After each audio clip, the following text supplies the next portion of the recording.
I just realized my microphone doesn't work. All right, so again, thank you so much for joining. I see that a lot of people right now are joining. This is our actually first live stream, so thank you so much for tuning in. I hope everything will go smoothly and everyone will enjoy today's event. Then we'll come back later for the next one. If you haven't already, please follow our LinkedIn page, Kmine LinkedIn page, where we will post announcements for the future streams. Let me introduce myself. My name is Anya. I'm a business development manager of Kmine, and here with me is Vladimir Vlasenko. He is a head of money engineer department, and he will actually answer your question in the end of the stream. Hello, welcome all. All right, so just giving you the quick recap of Kmine. Kmine currently has 15 models for open pit and for underground mining. Since we have been around for about over 25 years, we actually switched users from major market players such as Vulcans or PAC, Datamine to our solution. And just by switching, our clients significantly reduced expenses of their companies. Many of them cut the amount that they spend on explosives, on charges, and other expenses just by using our algorithms. And the consequences, of course, they boosted their production levels. So our models cover almost all the operational needs of the mining industry. Especially when it comes to open pit mining, we also have very legit models for underground mining. And let me just tell you overall how this stream will go, the workflow, so everybody will be at the same page. First of all, this stream is being recorded. So if you know anyone that will be interested in this functionality but couldn't join today, feel free to send them the link later on. Also, if you have any questions, please send them in the chat so we can answer them later. Basically, in order for the stream to not last forever, we will just answer all these questions in the end of the stream, and it will also help us to not break the workflow of the presentation. Also, please leave your comments below with your feedback that we will take into consideration for future streams and make sure that everyone would be more happy in the future. All right, so stream today is focused on the Kmine model pit optimizer. This model is used on open pit mines for strategic planning for long time intervals. So like for over a year. Basically, when you need to determine the optimal pit boundary and mining sequence to get a pit's optimal boundary, that's when you need this model. Of course, the main goal of the strategic planning is maximum profit. So to plan open pit operations for years ahead, you need to find the most profitable parts of the deposit and determine the mining sequence so you can get the best values of net discounted income. To do that, you will need to use a deposit block model that you will divide into several basic blocks and evaluate each of these blocks economically. Block evaluation is defined as a difference between sales revenue and expenses on mining, transportation, rock refining from this block, and as a set of blocks with the highest economic valuation ends up being an open pit optimum boundary. To make sure we get the most efficient results in finding optimal boundaries, we adopted modified method of maximum flow, of pseudo flow. So you can see right now on the screen an artificially created block model that contains information about the deposit producing iron ore. This block model has a large number of blocks, about 4 million. Each block has a size of 5 by 5 by 5 in meters. In property vector editor, you can see the block model properties like coordinates and size of each block, the type of rock the deposit consists of, the quality indicators like total iron, magnetic iron, ore grade, and the weight of each block. Basically, each project can have several scenarios. So you can set up various types of data source and simulate an open pit mining process for them. So we're specifying the data on the block model, and now let's do some calculations on the volumes, weights, and number of blocks corresponding to different rocks. The rock with the code 100 for this block model was created artificially, and it covers the entire block model with the external layer. So you can see on the screen with the purple color, that's basically it. We will indicate higher cost price for production and blocks processing, so we can simulate a mining allotment for the enterprise. So the optimal boundary actually will never go beyond the block model. There are different types of data sources, such as angle of open pit side, economic control parameters, and the angle of open pit side can be set in 3 different ways. We can set it depending on the horizontal azimuthal angle and split the open pit into separate sections. For example, from 0 to 60 degrees, from 60 degrees to 180 degrees, and so on. So let's set the slope angle of the open pit side for each of these sections. This is the first scenario of the method setting the angle. In the second scenario, we can see that the additional spatial area is selected. It can be displayed as a 3-dimensional wireframe. So now let's specify a separate value of the slope angle for the created area, almost the same way we see that the deposit is mined with a slope angle of 60 degrees in the entire area.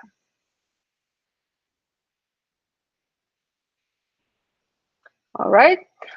So for all areas of the deposit that are not included in this specified field, the slope angle is 42 degrees. Actually, there can be several areas with a similar set of values. For the third option, we can set the slope angle of the open pit side, depending on the rock type mass or some other parameters indicated in the block model. You can specify that there is one slope angle for a certain type of rock or for the other type of rocks, and then the calculation will be basically performed by taking into consideration this data. In general, there are 2 types of economic indicators. It's positive and negative cash flow. So to determine what would be the enterprise's income as the open pit mining result, we set up the finished product sales price. So if there are several products, for example, the enterprise mines several mineral types, we can specify several blocks. You can set up the block model field where the output parameters of the finished product would be recorded.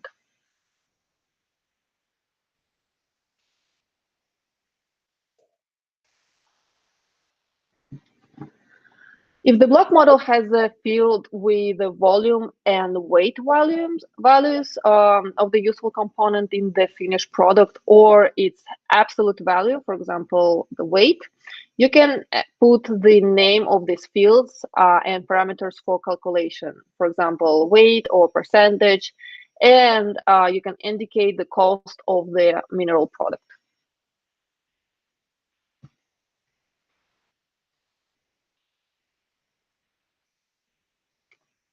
So as a result, each block would get an appropriate economic estimation, like useful component content in grams, tons, or percentages, and it will be multiplied by the weight. So in the end, you will get positive cash flow. All other data is related to negative flows. Also, in these scenario parameters, you can put different sets of coefficients multiplied by the set price. As a result, you can see that there are as many optimal pit boundaries as the specified coefficients. For these scenarios, there are over 60 coefficients.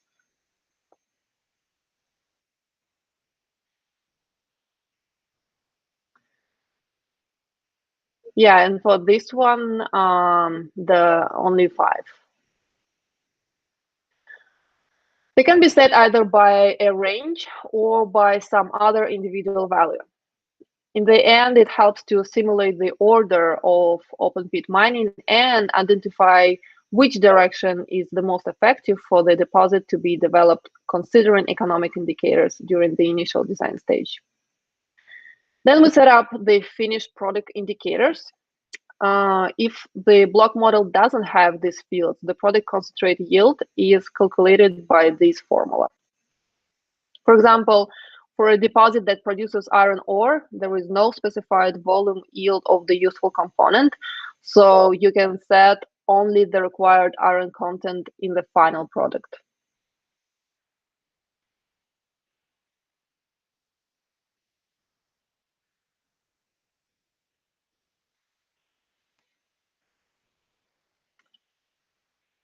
So for types of ore 2 and 4, we indicate the total iron for alpha parameter, iron content in concentrate for beta, and iron content in tails for theta.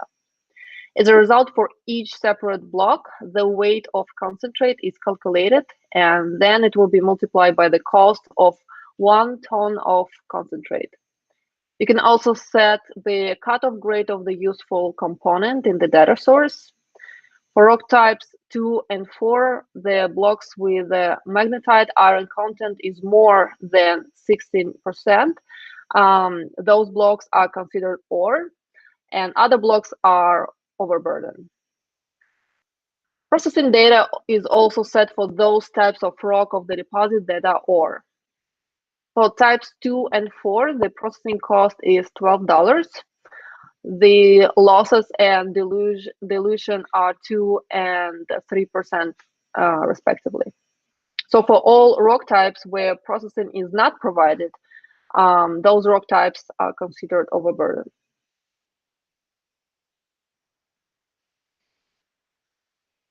The cost of mining rock mass is specified by the types of rock. For types 2 and 4, it's $8. For other types, we set $6. And as for the artificial external layer with the roll code 100, it's $8 million.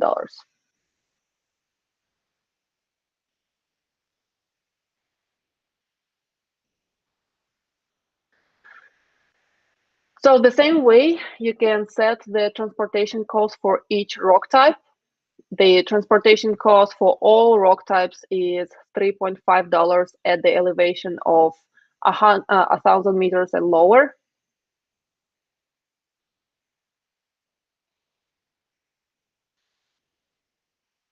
All right.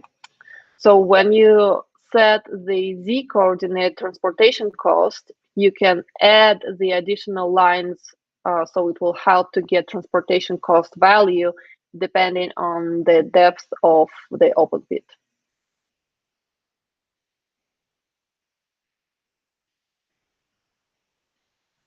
The transportation cost for blocks at elevations from 1100 to minus 100 is $3.25 for 1 ton of rock. And for blocks at elevation minus 100, the transportation cost is lower than $3.59. Also, the transportation cost and other economic indicators can be set using the different formulas. For example, if the cost depends not only on the Z coordinate, but also on the rock weight, then this dependency can be configured in the built-in formula editor.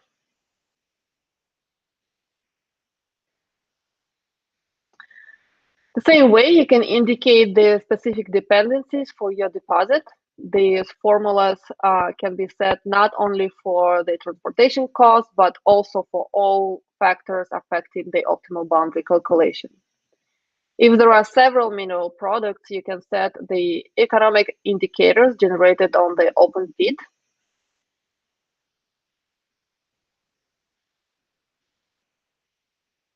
You can also indicate whether each useful component is mined or only one of them, whether it's consequentially or selectively. You can also set up your own dependency and get the calculated finished product that is actually implemented in the enterprise. So you can put the capital cost, the cost of recultivation, and other expenses. And if your deposit has some expenses that do not fit in the usual categories, then in this form, you can indicate their amount by years, and they will also be considered in the calculation.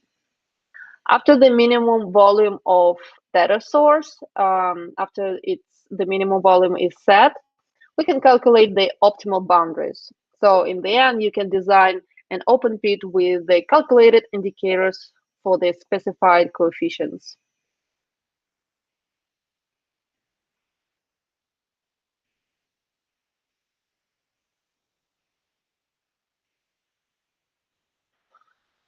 Considering the calculated data, it becomes economically unprofitable to perform the open pit mining with a coefficient of 0.59.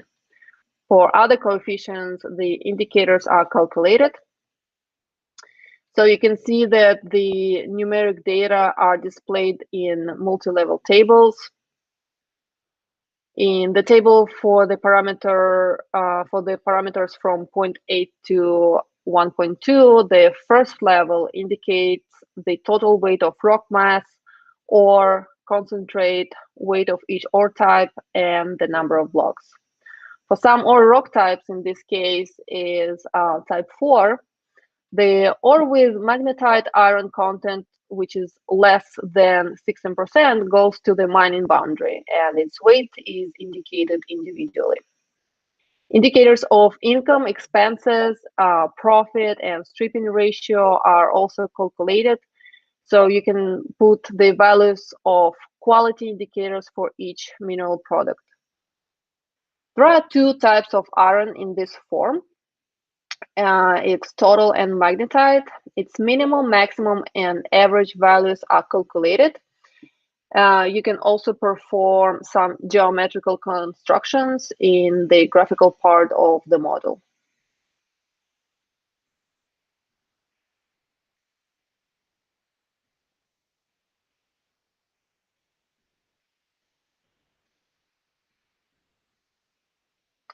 So there are different ways of displaying the results of optimal pit boundary calculations. One of the ways is hide the blocks on the block model that corresponds to required coefficient.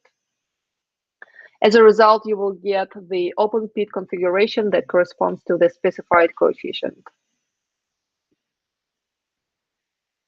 By the way, for those that recently joined in, I just want to quick repeat that if you guys have any questions, please feel free to put them in the comment section below, and we answer them in the end of the stream.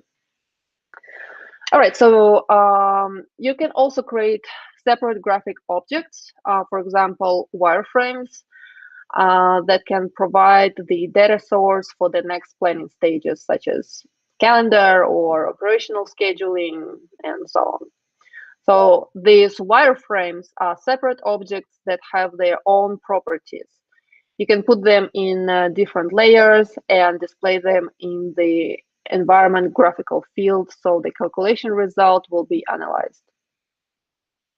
You can also transform the wireframes into other graphical objects that are required for the construction. For example, for a coefficient 0.8, the wireframes are built for the different ways of setting the slope angle of the open pit sites.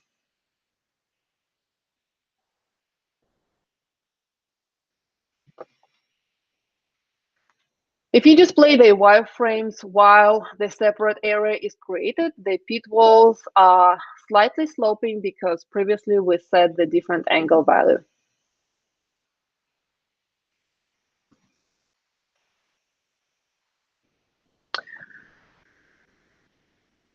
So basically in the end, you will get slightly different configurations, different volumes, and in the end, different economic indicators.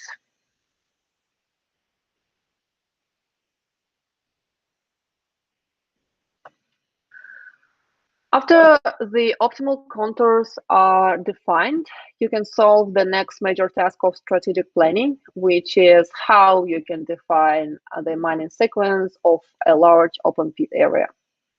So the user can select several optimal boundaries related to the deposit mining stages.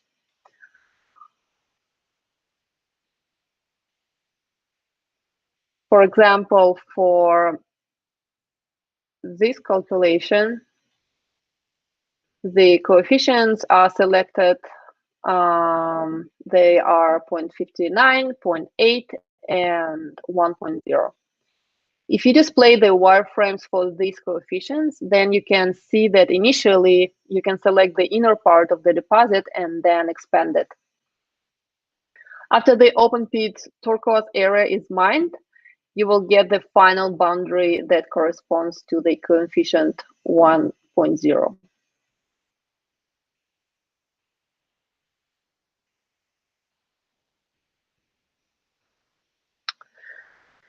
The coefficients for this calculation can be selected arbitrarily. For example, you can select all coefficients, and you can see that the specified boundaries are crossed by the horizontal areas. You can actually define the mining sequence for these large open pit areas without being limited by these specified optimal pit boundaries, if you see that technologically it doesn't make sense. So the model has different configuration options that can be used to determine the size of separate areas where separate optimal pit boundary levels will be split. You can also indicate the enterprise's discount coefficient and capacity depending on equipment, team, processing technologies, etc. If you need to reach the constant capacity over the whole deposit mining period, you can create one line for each type of rock mass or qualitative parameter. So here you can see the plans of the rock mass, ore, and magnetite iron content for each period.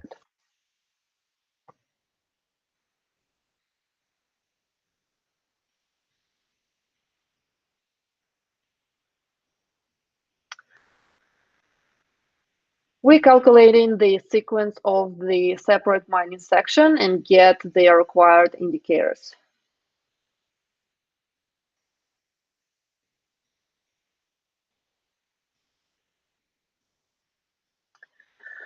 One of the factors that can influence the calculation might be the criteria that we want to use for mining sequence. For instance, the criteria like open pit area mining, rock mass volume, ore, and concentrate volume, mineral product quality can all play a role in the final result. For example, if you change the weight value criteria, the result will be configured by its ratio.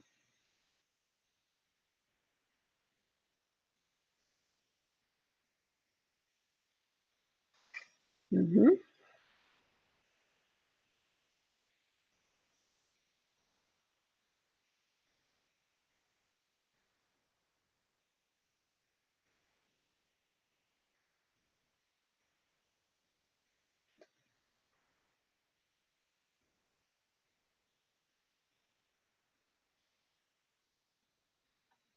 All right, so if some mining fluctuations are planned during the entire mining period, you can actually indicate them in this table. And if you notice that starting from the third period, the ore's capacity is changed, you can put these changes in the table as well.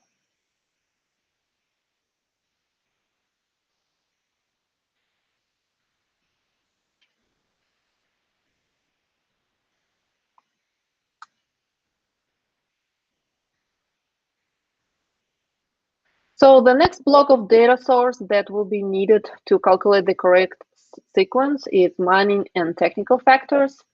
You can set the worksite width in meters, the incline slope angle in degrees, the lag and advancing one pit's boundary from another, the sinking speed, and the minimum bottom width of the open pit. In this case, a coefficient of 0.8 is the internal boundary. The lag parameters are the maximum and minimum numbers of the sinking level of the internal boundaries. They help this boundary advance the other mine boundary with a coefficient of 1.0.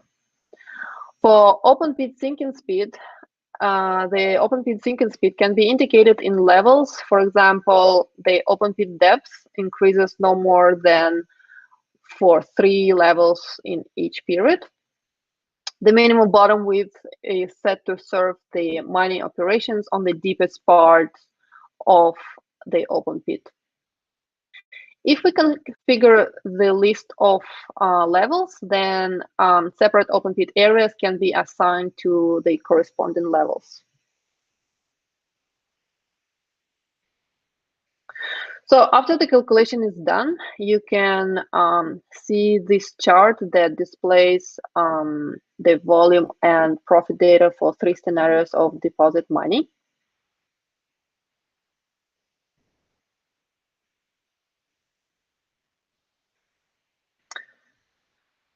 So the first scenario is the one where we set up efficiency and technological parameters. The second scenario is the best one, the best case scenario, where the deposit will be mined following the strict specified boundaries. First, we will have to mine the optimal boundary areas with a coefficient 0.59, then expand this open pit to the optimal boundary with a coefficient 0.8, and then to the last optimal boundary.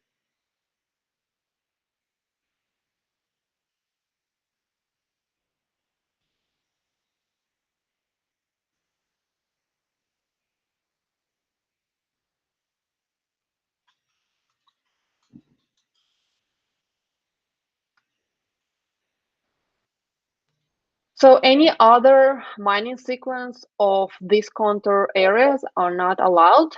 The second column for each period will display the parameters of the best option. The third one, the third scenario is the worst case scenario. It's represented by the third column in the chart. Basically, it represents the mining deposit by levels, meaning that the drawn boundary with the highest coefficient of 1.0 is divided by levels. And these levels will be mined sequentially and apart from the optimal boundary configuration of 0.59 and 0.8. The scenario is considered the worst based on various parameters.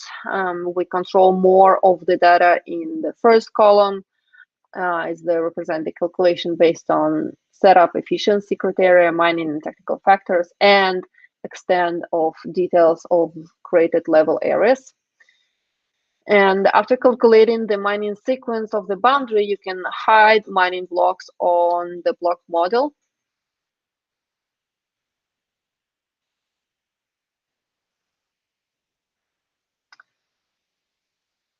So by selecting the row with the first period, you can see on the block model the open pit configuration at the end of the period.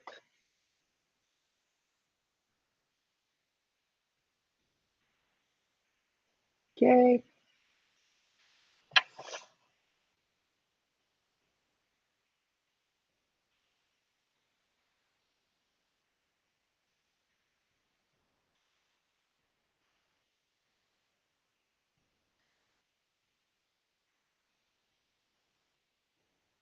Here we go.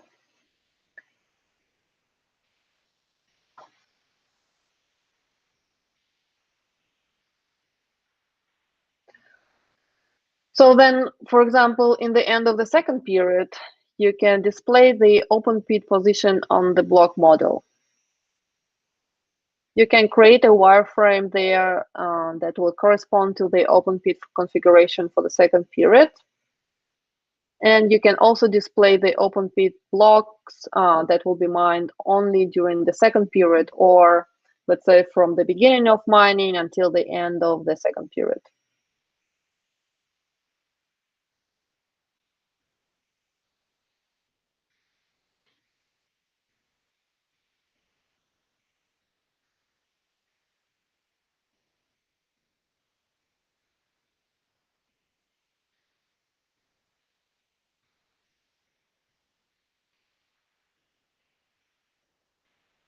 All right. So these blocks will be mined at the third period.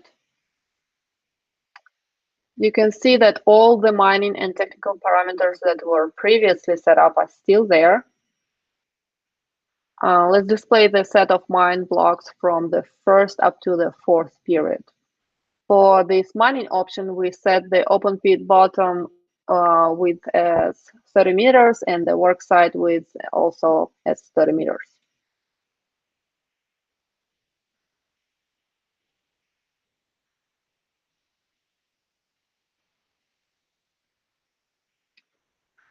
So here you can see that this syncing configuration is there.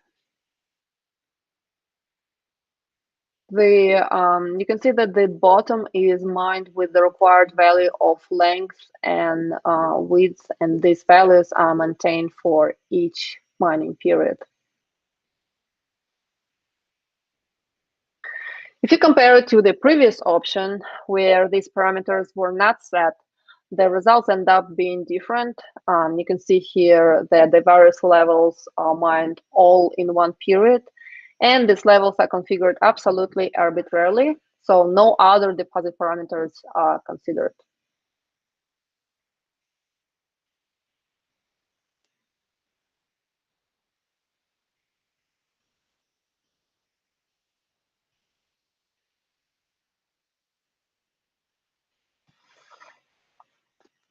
All right, so as we're almost done, I just want to also note that all the data tables can be exported to other software products.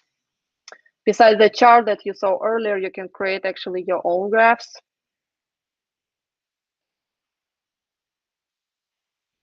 So for example, if you want to display these three indicators, you can specify which one of them is displayed on x-axis. So in this case, it's a period. Which one are specified on the vertical axis? In this case, it will be weight of ore and rock mass. Technically, users can apply different settings such as charts, labels, colors, contents, etc. You can also save this chart as a separate file, let's say it's as an image, for example, in PNG format, and then paste it to the report or presentation.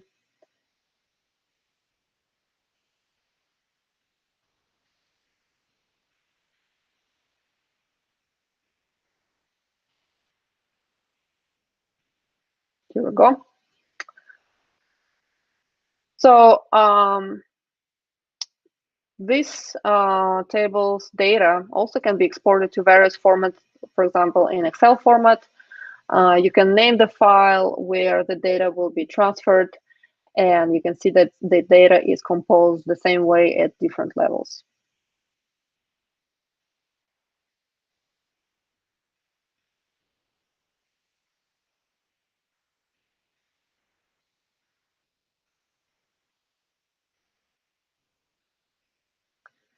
So if you need to process the data in the Excel file, you can actually do it directly in it. And the same way you can save the data in PDF format. And you can see this file and all calculated data is there. All right, so now let's see if we have any questions here. I want to give the floor to Vlad, as he's the one who will be answering the questions. Let me just check here.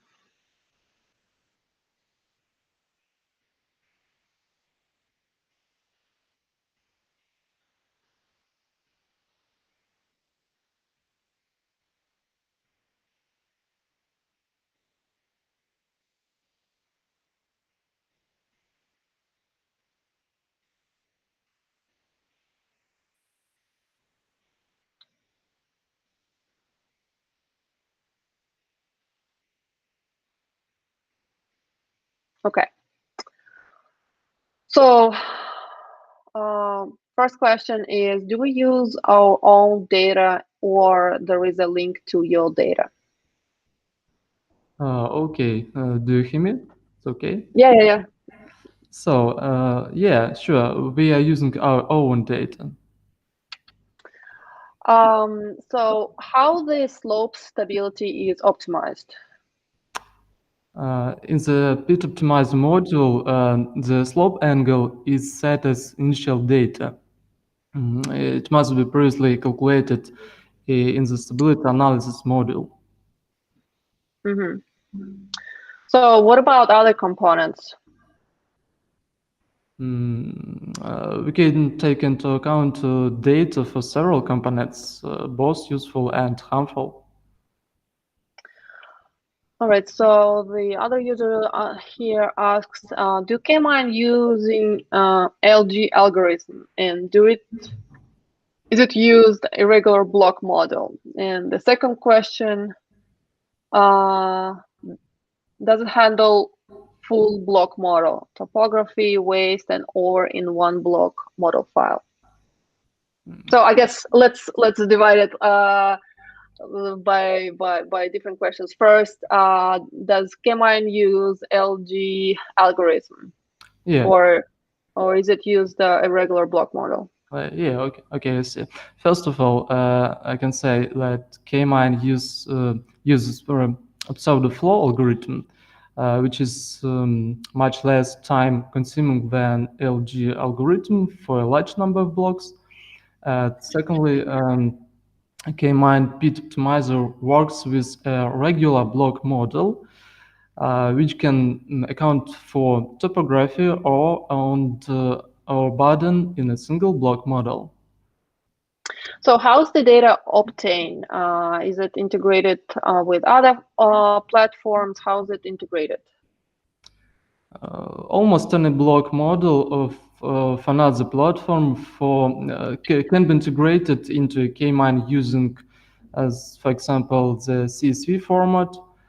And most of the volumetric objects that are used in the calculation are also imported into K-mine. All right, so the other question is, can it use both mining cost adjustment factor process and can it use both mining cost adjustment and factors process cost adjustment factors?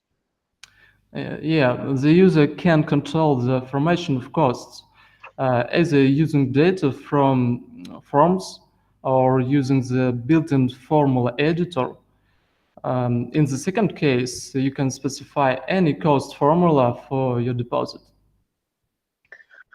The next question is, can we automatically generate conceptual bit strings from the shell? Yeah, sure. K-mine contains many functions for geometric modeling of objects of metric, planar, and linear dimensions.